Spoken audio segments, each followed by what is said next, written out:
cute little waitress too. We're out waiting for the crosswalk too. Family walks by, and I'd never done anything before, but everybody recognizes Willem Dafoe. And it's got the little noise, this is in Toronto, telling you when to walk, and everybody's like looking and checking it out, and I'm standing with Willem Dafoe. They don't recognize me, but they know him, and Willem Dafoe, he starts like move his shoulder towards touching me, and they're staring, he goes, bag. I can just see the whole family run. You know that they went home and I saw Willem Dafoe, his little boy toy. They were at a crosswalk. I knew they were doing filthy shit later that night. I was just like, fuck. It's the only time I've seen him be a method actor. 5 minutes, last two questions. So, we know you're an amazing actor, but you're also an equally amazing writer. Your story in Jane, I'm sure I'm not the only one who broke my heart. When can we go to the bookstore? I appreciate both of those, by the way. Thank you. Yeah. When are we going to be able to go to the bookstore? I'm in the final stages of a line edit right now. The book is complete. For all you guys that don't know, if you'd like to, if you go to shineuntiltomorrow.com, sign up for the newsletter. I send out an alert for a newsletter. I don't know, the guys that you guys that have been a member maybe 5 times a year. There's no spam, there's no sales, no nothing at all. It just tells you when there's a new blog posted. But for everybody on that list, I'll give access to pre-order the book. It's I've written for a number of years, and it's partially based on a short story that I had published in Jane magazine a number of years ago. And the book is now complete, and I'm in the final stages of a line edit, so I appreciate the compliment. But if you'd like to stay in touch, go to Shine Until Tomorrow and sign up for the newsletter, and I'll keep you guys posted. Thank you for that. And then real quick, David, any projects we need to be on the lookout for? I'm over you guys. You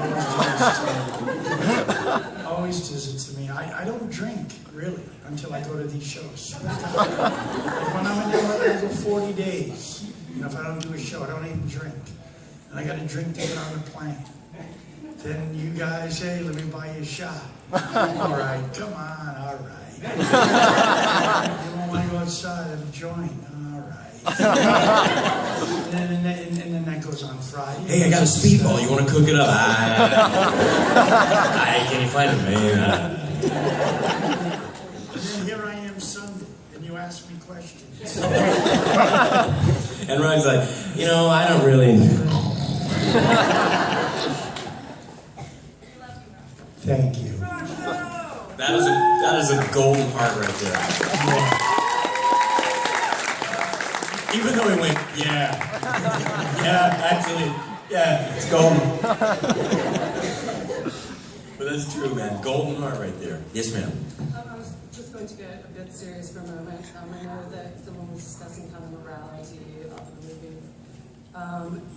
What I got from the first movie was, you know, the love of the brothers, and then definitely be conscious of that, and it just really spoke to me. It wasn't just like a film about we're going to kill these people because they're bad guys. It just came together as, you know, brotherly love that you see in family, and you know, the Catholic phrase that is said in there, and it's just, you guys just really did such an excellent job. You know, I was like, I want these guys to be my brothers, and I want this funny guy with the cat, and I want the you know, and it was just wonderful, and I'm hoping that we can kind of capture that in the third one. And then I was also just wondering if you were Catholic. If you're wondering? If you were Catholic. If I went to University of St. Thomas Aquinas, Catholic University. You know, so you're not now? What's that? So you're not now? No. Look. I mean, there's all kind of things in the news today where, you know, somebody says, you know, somebody that we think is Islamic makes a statement. They go, well, that's not true Islam. I mean, there's a million different definitions of Catholicism. Right. Okay, do I support the sale of indulgences back then? No. But does that make me not a Catholic? In some people's eyes, it does. You know, there's a number of things that I disagree with. But does it make me a Catholic? Does it not? At its core, you know, I am a man of faith. I'm not naive enough to think this was just some random pop, and here we are. And that's what I got from the movie was that it wasn't like, oh, it's just because you guys are Catholic. It was more, you have faith and your togetherness and brotherhood. You know what? It is just like that, man. Regardless of denomination or faith or religion, Right. I support the idea that you live by the do right rule. You know, one of the most powerful things and tools that we've ever been given is a fucking conscience. Absolutely. You know? You know what's right and you know what's wrong. You know, one of my favorite quotes is an Albert Schweitzer quote. And he said, you know, that which promotes life is good, that which destroys life is evil. You know, your conscience kind of tells you. I don't think anybody, even if you're born in the forest and you have no upbringing and no socialization process whatsoever, I don't think you can go to somebody that's similar to you, a human being, maybe not an animal if you're starving, but a human being, and bludgeon their brain out and feel okay about it. There's something in you that would go, I'm not sure that's okay. And I think that's a conscious, something put it in here, and I don't think it was just two planets bumping into each other. I think you showed the consciousness in the movie. What's that? I think you showed that consciousness in the movie. So Yeah. I mean, some Yeah, so regardless of the specific denomination or religion, it's the do right rule. You know, it's the, you know, you can say all the time, there's plenty of people that hate on Boondock Saints. It's like, well, you can't kill people. You know, at your core, you know, there's parasites and there's the host. And at some point, you have to get rid of the parasites or the host dies. And at our core, we have to preserve the host. We have to make sure that we survive. And if that means somebody else has to be eliminated, we have to survive. The good has to survive. You know? Now, of course, that's just a stupid actor talking, but that's my viewpoint. There's plenty of scholars that are going to be like, actually, we could put them on their own little room and feed them 7 meals a day, pump in cable TV. Fuck off. With a double side of fuck off. Anyway. We got to cut out, guys. But listen, I've said this before. I'll say it again. Actually, I've said it before, so fuck it. It's really an honor to come and chat with you guys. It really, truly is from the bottom of my heart. We should be so lucky that a room fills up with people that just want to talk about something that you've been paid to do.